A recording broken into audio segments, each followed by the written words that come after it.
दिन का वक्त लेते हैं। ये कैसा पॉलिसिंग है? और दो चीज तेलंगाना के आवाम बहुत गौर से सुनना चाहिए।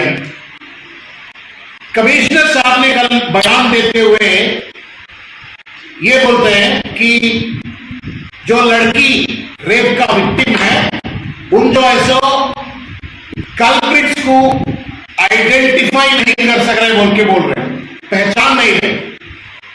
ये हंसने की बात है।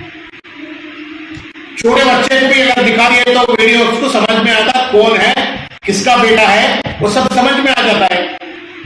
पब में जाके उन्हें खुद बोल रहा है कमिश्नर साहब, पब में जो है सो मोलेस्टिंग का अटेम्प्ट हुआ बोल के उन्हें खुद बोल रहा है। सीसीटीवी का फुटेज है, सोशल मीडिया में वो जो लोग रिलीज किए हैं वो वीडियोस है।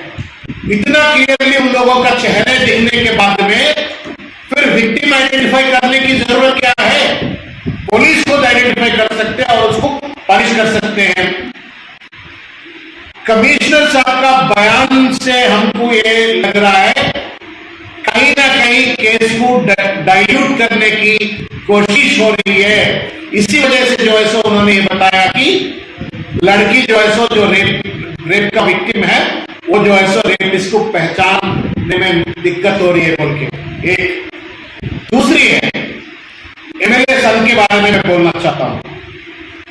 3 तारीख के दिन जोए डेविस जो सेंट्रल जोन का डीसीपी साहब है, उन्होंने इतना इंथुसियास्टिक से बोला कि क्राइम सीन में एमएलए का बेटा ही नहीं है बोल के उन्होंने बयान दे दिया, सर्टिफिकेट ही दे दिया।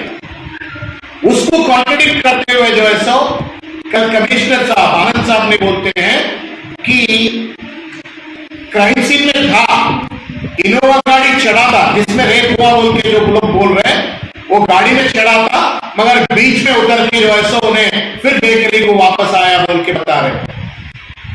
और ऊपर से ये बोलते हैं कि बेंचगार्ड ने जो केस किया उसके ऊपर जो है सो केस दर्ज करते हैं मगर